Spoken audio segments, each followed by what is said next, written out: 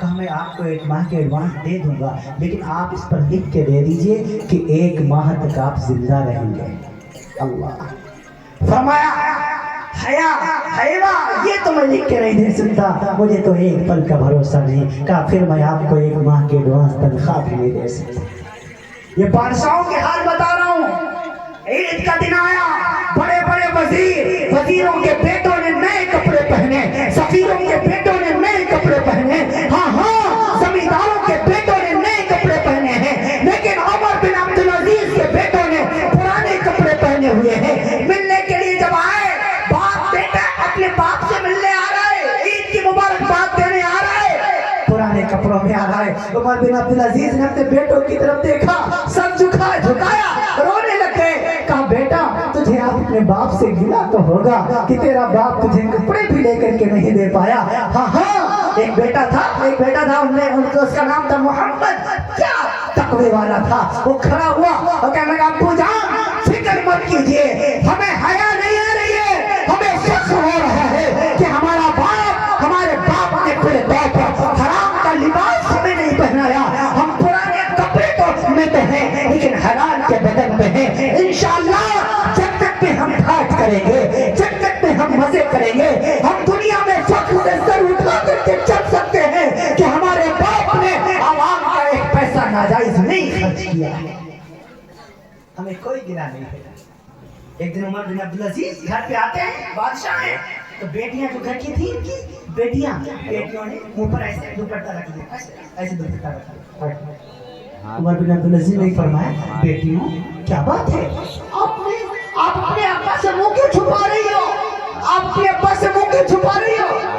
باندھی روتی ہوئی کہنے لگی امیر المومنین آج کی بیٹی، آج آپ کے گھر میں سبزی نہیں تھی، آپ کی بیٹیوں نے روٹی پیاز کے ساتھ کھائی ہوئی ہے، اس وجہ سے وہ اٹھا کر رہی ہے تاکہ پیاز کی بدبو آپ کو نہ لگ جائے۔ یہ بادشاہوں کے حال ہے۔ ہاں جب انتقال کا وقت قریب آیا تو فرمایا اے لوگوں جب مجھ کو قبر میں اتارا جائے، جب مجھے قبر میں اتارا جائے تو مجھے میرا چہرہ کھول کے دیکھنا۔ ہم سے پہلے امیہ کو اتارا گیا، ولید کو اتارا گیا، مغیرہ کو اتارا گیا، ہم نے ان کا کفن جب کھول کے دیکھا، ان کے چہرے سیاہ پڑ چکے تھے، ان کے چہرے قبر سے پھر چکے تھے۔ اے لوگوں جب مجھے قبر میں اتارا جائے، میرا بھی چہرہ تم دیکھنا کہیں قبلے سے پھر تو نہیں گیا ہے، کہیں چہرہ کالا تو نہیں پڑ گیا ہے۔ ہاں ہوئے بن حیوہ فرماتے ہیں جب پورے طور پر عمر بن عبدالعزیز رحمت اللہ اس کے سسر جب ولید کو قبر میں اتارا جا رہا تھا تو اس کا بدن ہلنے لگا، اس نے بڑا ظلم کیا تھا، 40,000 مسلمانوں کو تحریک کیا تھا، 40,000 مسلمانوں کو قتل کیا تھا۔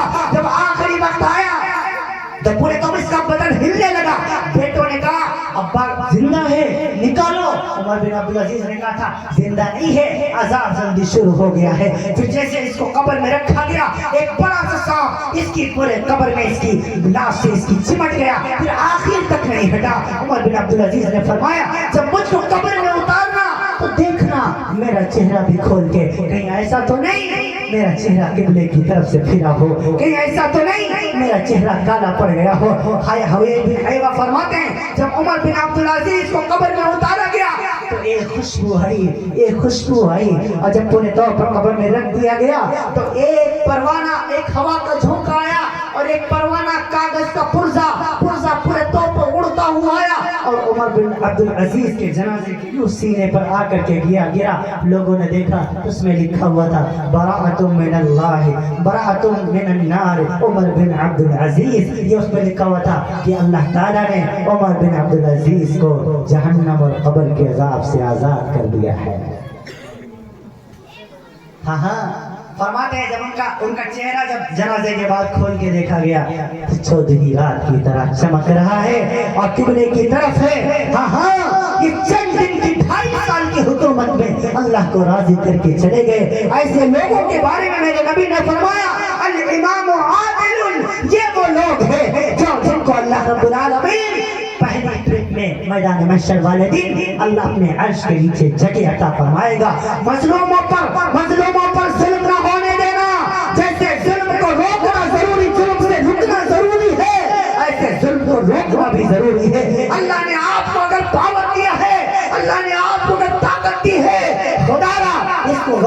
استعمال نہ کرنا. ایک دن اللہ کی طرف سے بلاوا آئے گا, پھر ساری اکڑ ٹوٹ کے رہ جائے گی, پھر کوئی وہاں کام نہ آئے گا. اس کو آپ اچھے کاموں کے لیے اس اقتدار کو پورے طور پر استعمال کیجئے.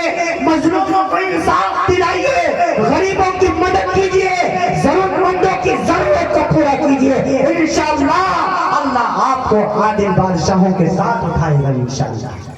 میدان محشر والے یہ تو ہو گیا. اور ایک اور فرمایا قاری صدیق رستباندی رحمۃ اللہ علیہ نے ایک عجیب بات لکھی. فرمایا ایک اور شخص ہے جو گھر کا ذمہ دار, گھر کا بڑا آدمی, وہ اپنے گھر والوں کے ساتھ انصاف کرے. 4 بیٹے ہیں, باپ چاروں بیٹیوں کے ساتھ انصاف کرے. 4 بیٹیاں ہیں, ماں چاروں بیٹیوں کے ساتھ انصاف کرے. انشاءاللہ یہ ماں باپ بھی عرش کے سائے میں جائیں گے انشاءاللہ انہی عادل بادشاہوں کے ساتھ. ایک چیز میں اکثر کہا کرتا ہوں, ابھی شروع میں جو میں نے عرض کیا, سبھی سوسائٹی کے لیے, بہتر سماج کے لیے ضروری ہے انصاف کا ہونا. جس گھر میں انصاف نہیں ہوتا اس گھر میں لڑائی جھگڑے ہوتے ہیں. باپ اپنے 4 بیٹوں کے ساتھ انصاف نہیں کرے گا تو بیٹوں کی آپس میں نہیں بنے گی میرے بھائی. اسی لیے شریعت نے انصاف کو مقدم رکھا ہے. شریعت نے عدل کو, قرآن کریم میں اللہ تعالیٰ کیا فرماتا ہے, ابھی ہر جمعے کو خطبہ ہوتا ہے, جمعے میں آخر میں کیا پڑھا جاتا ہے, ان اللہ یأمرکم بالعدل والاحسان وایتاء ذی القربى وینہی عن الفحشاء والمنکر والبغی یعظکم لعلکم تذکرون. پڑھا جاتا کہ نہیں پڑھا جاتا آخر میں؟ آپ نے کبھی سوچا اس کا معنی کیا ہے؟ قرآن یہ خطبے کا اختتام ان آیتوں پر کیوں کیا جاتا ہے؟ یہ قرآن کریم کی آیت ہے. رب ذوالجلال نے پورے طور پر سورہ نحل کے اندر پورے طور پر اس کو نازل فرمایا. سورہ نحل کے اندر فإن اللہ یأمرکم بالعدل, آئے گا وہ اللہ تمہیں حکم دیتا ہے کہ تم انصاف کرو. بادشاہوں کو حکم ہے تم اپنے ملک کے رہنے والوں کے ساتھ انصاف کرو. صوبوں کے وزیر اعظم کا حکم ہے کہ تم اپنے صوبے کے رہنے والوں کے ساتھ انصاف کرو. ہاں ضلع کے ڈی ایم کو اللہ فرماتا ہے تم اپنے ضلع کے باشندوں کے ساتھ انصاف کرو. ہاں ایک گاؤں کے بڑے ذمہ دار کے اللہ تعالیٰ فرماتا ہے آپ اپنے گاؤں کے باشندوں کے ساتھ انصاف کیجئے. گھر کے ایک بڑے ذمہ دار کو اللہ فرماتا ہے ان اللہ یأمرکم بالعدل, اللہ تعالیٰ تمہیں سب سے پہلے انصاف کا حکم دیتا ہے. باپ سے کہتا ہے بیٹوں کے ساتھ انصاف کرو, بیوی سے کہتا ہے شوہر کے ساتھ بھی انصاف کرو, بیٹیوں کے ساتھ بھی انصاف کرو, گھر والوں کے ساتھ بھی انصاف کرو, سماج کے ساتھ انصاف کرو, معاشرے کے ساتھ انصاف کرو. یأمرکم بالعدل, اللہ انصاف کو پسند کرتا ہے اور انصاف کرنے کا تمہیں حکم دیتا ہے. انصاف بہت عظیم چیز ہے. انشاءاللہ ہم کوشش کریں کہ کسی کے ساتھ ناانصافی نہ ہو. مظلوم کی دعا اللہ تعالیٰ بہت جلدی قبول کر لیا کرتا ہے. مظلوم کی دعا بھی قبول ہوتی ہے اور مظلوم کی بددعا بھی بہت جلدی قبول ہوتی ہے. کسی کمزور کو ستا نہ مارنا, کسی کمزور کی ہائے نہ لینا. ایک واقعہ یاد آ رہا ہے, بڑا سبق آموز ہے, عرض کر دوں پھر شاید بھول جاؤں. کسی کمزور مظلوم, میرے نبی نے فرمایا اتقی دعوت المظلوم, تم مظلوم کی بددعا سے بچنا. اس کی ہائے, اس کے دل سے نکلی ہوئی آہ اللہ کے عرش کو چیرتی ہوئی اللہ کے پاس پہنچ کر قبول ہو جاتی ہے. میں نے ظالموں کو دیکھا ہے, آج ہی کے دور میں دیکھا ہے, جو ظالم تھے, جنہوں نے لوگوں پر ظلم کیا, جنہوں نے لوگوں کی نسل کشی کی. دور کی بات نہیں کر رہا ہوں, آپ سمجھدار ہیں, اشارہ کرتا ہوں. قریب کی مسجد کو جلایا گیا, مسلمانوں کو بے گھر کیا گیا. آپ پہنچ رہے ہوں گے وہاں تک. کچھ دن پہلے بکہوا بازار, اب کہیں رہتا ہوں, مجھے بتایا گیا تھا کتنا ظلم ہوا مسلمانوں پر, علاقے کے مسلمانوں پر کتنا ظلم و ستم کے پہاڑ توڑے گئے, ناجائز مقدمات میں پھنسایا گیا. لیکن میرے بھائی اللہ تعالیٰ ظالم کو دنیا میں عبرت بناتا ہے, بعد میں پھر اپنے پاس سزا کے لیے بلاتا ہے. آپ نے دیکھا ہوگا ان ظلم کرنے والوں کا انجام کیا ہوا. آخری وقت ہے, لوگوں نے مجھے بتایا موت مانگتے تھے لیکن موت نہیں ملی, دل کے مرے ہیں. ایک اور ظالم جو آج بھی میری نظروں کے سامنے ہے, نام نہیں لوں گا لیکن میں اشارہ کرتا ہوں, جس سے میں پریچت